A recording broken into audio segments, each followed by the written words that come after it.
I come from an aristocratic descent. My heritage is aristocracy, but already my grandfather did not see a dime of the wealth and the power they used to have. By the time my grandfather was born, they had to hide. They've been stripped of their titles, they've been stripped of their lands, they've been stripped of their power and any privileges they had. They've been stripped of everything in order to survive, because they were also targeted. It was not safe to be rich, it was not safe to be noble, it was not safe to be an aristocracy.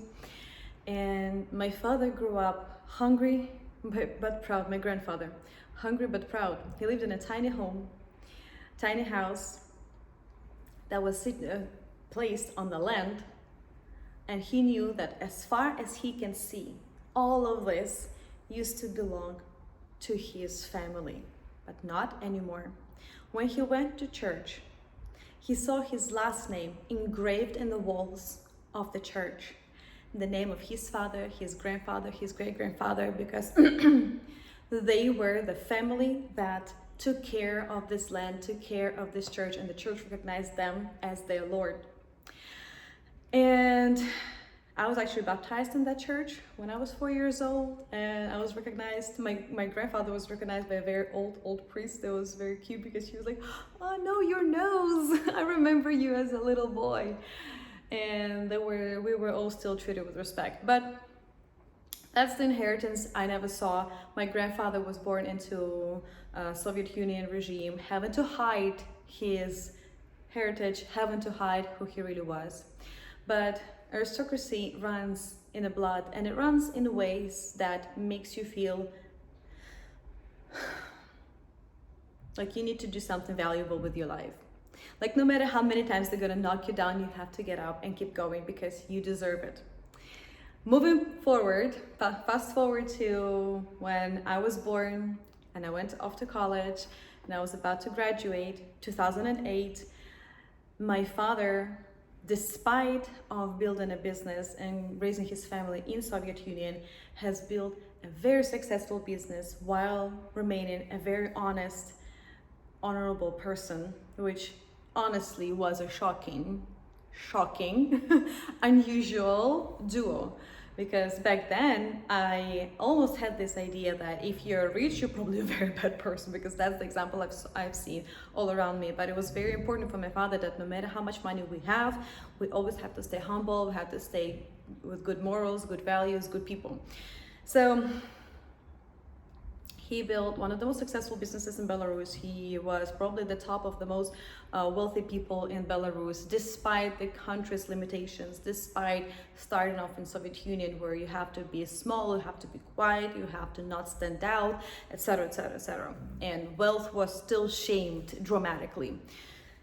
I knew that I have a wedding gift account, my inheritance account, which was about $200,000 in 2008. If you convert it in 2026, that would be about $310,000. And if you invested the $200,000 in 2008 into S&P 500, that would amount to about $1,310,000 today in 2026.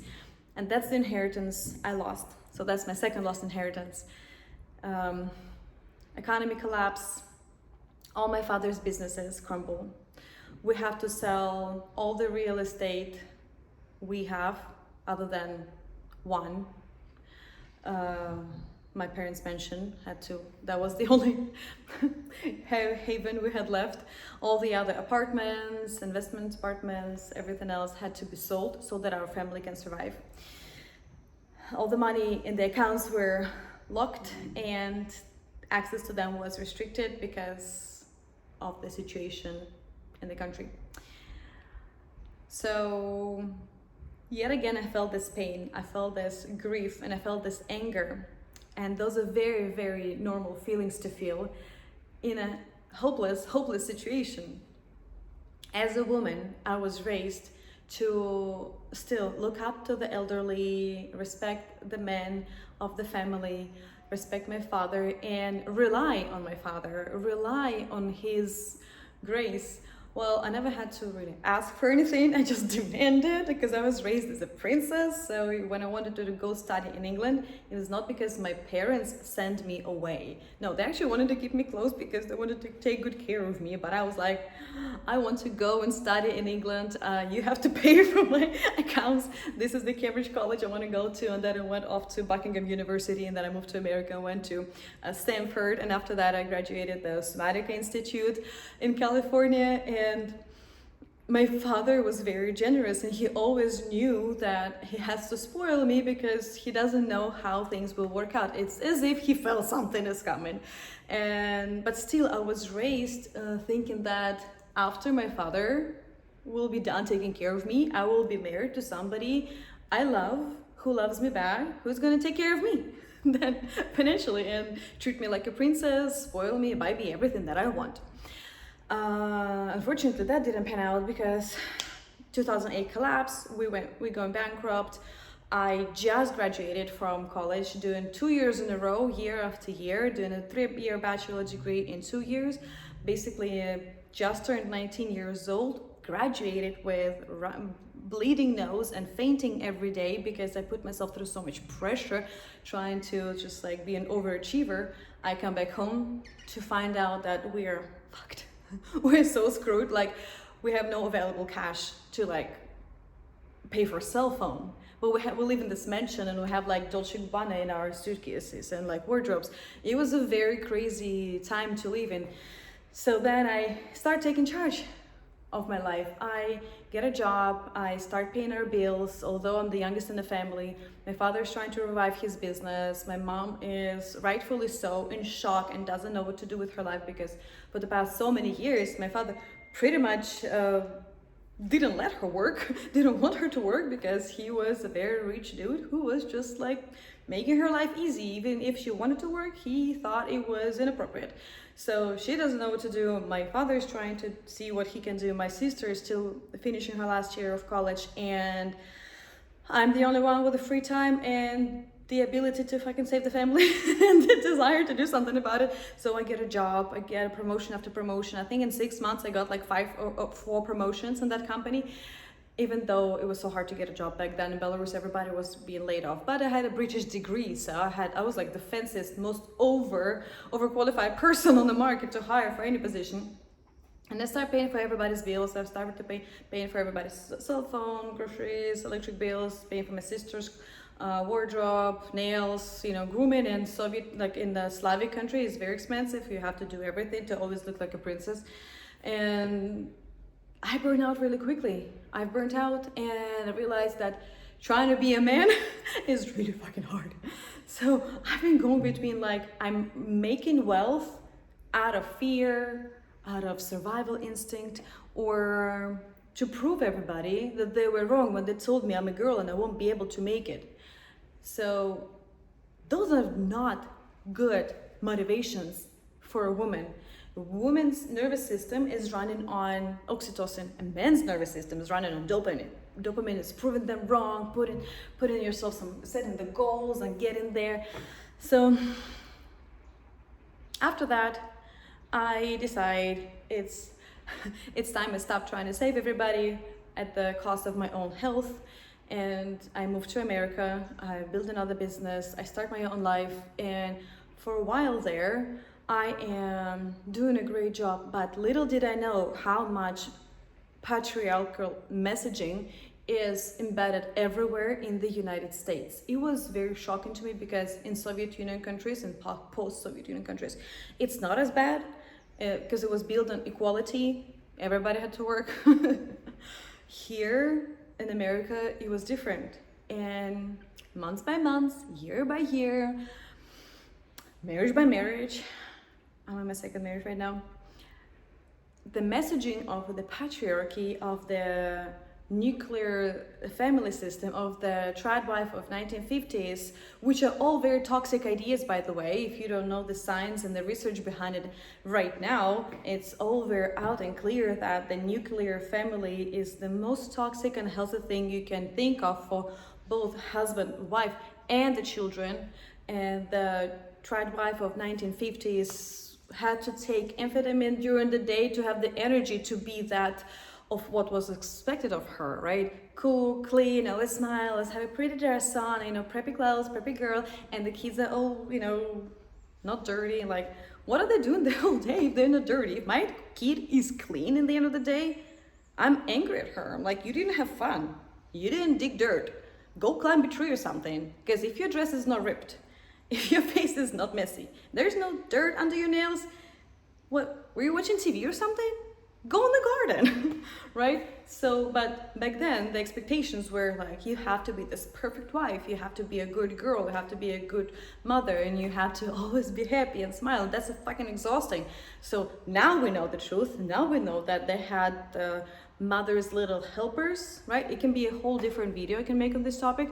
Like the drugs that gave women to stay happy and excited, but then not to get to, not to break their nervous system. So Valium to put them to sleep in the evening, and antidepressants throughout the whole year just to keep it all kind of balanced out. It was not normal. It was not a normal expectation of a woman, but still it's embedded in society, it's embedded in the church, it's embedded in the messaging, in the movies, in everything. And somehow I started falling for it again. I started falling for it, and in my marriage, I thought, well, why do I keep fighting? Why do I keep fighting for, my space, my time, my goals, my mission? I'm a mother now. I'm constantly exhausted already as I am. I've been trying to keep my business afloat while being a mother, breastfeeding for 2.5 years almost, being a stay-at-home mom, work from home mom, being a very, very anxious mom. So I'm always like, overachiever. So try to do my best, not just okay. And putting everybody first. I failed myself again. And yet again, I lost everything. Because I lost my own self. I lost myself, and I realized that, shit, and all this time, this has been the biggest asset I've ever had. Not my grandfather's aristocratic inheritance, not the castles I could have had. I can now buy a castle. Oh my God, I'm staying in Czech Republic right now. You know how many castles there are for sale? A shit ton of castles. Just make the money, go buy yourself a castle. Oh my God, girl. First time in history, we are living free. For the first time in history, we are free. We don't belong to our fathers. We don't belong to our husbands. We can open bank accounts without our husbands say so and approval. We don't need to ask for permission to live, to be. We can have investment account, we can invest, we can buy businesses, we can buy land in our name. We can do anything. It is crucial that we do. It is crucial that we do. If not for ourselves, then for all these women before us who couldn't own anything, who had to stay complacent and compliant as a survival mechanism so that at least she can have a bank account. For all these women that did not have chances of survival unless they were nice to her men. Now you choose to be nice. Now you get to choose. Now you have a chance. If not now, then when? Build this career now. Build your personal brand now. Start posting videos on YouTube, Instagram, everywhere. Start writing articles. Start sharing your knowledge. Buy that laundromat that the boomers are selling now. Buy that boring business. Take over and run it. Have yourself some passive income. Buy a piece of land. Find out how to do it. Do your own research. Don't rely on men. You're smart. Regardless of us bleeding, what was that, like 8 years total out of our lifespan, we bleed. Our hormones crashing like crazy, 60% up and down every single month of testosterone, whereas men get like 1% fluctuation in a year. We give birth, we recover, we're being constantly looked down at. And yet, we're showing that we're better than men in education, we're as good as men in science, we're as good as men in medicine, we're as good as men in law, and other fields, politics included. So I think I'm in my era where I'm finally waking up from forgetting who I was.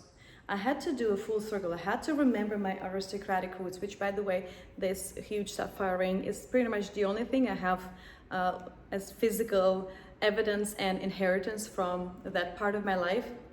Everything else is here and here. My worth, my self-esteem, my boundaries. I had to go all the way back there to the aristocratic roots to remember my worth, my boundaries, and my desires. How do I want to desire? How do I desire to build my life? What kind of life do I want to create for myself?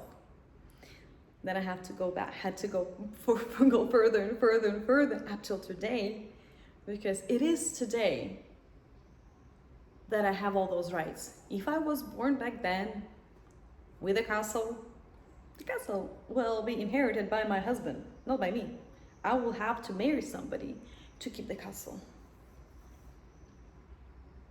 So my father will own the castle, and then he will kind of pass it on to my husband. All kind of like through me. I'm like, I thought it was mine. What about land? Can I own that land that I, was born into? No, it just goes to my husband. But can I? Fuck, I have no say here either. That was the life we used to have.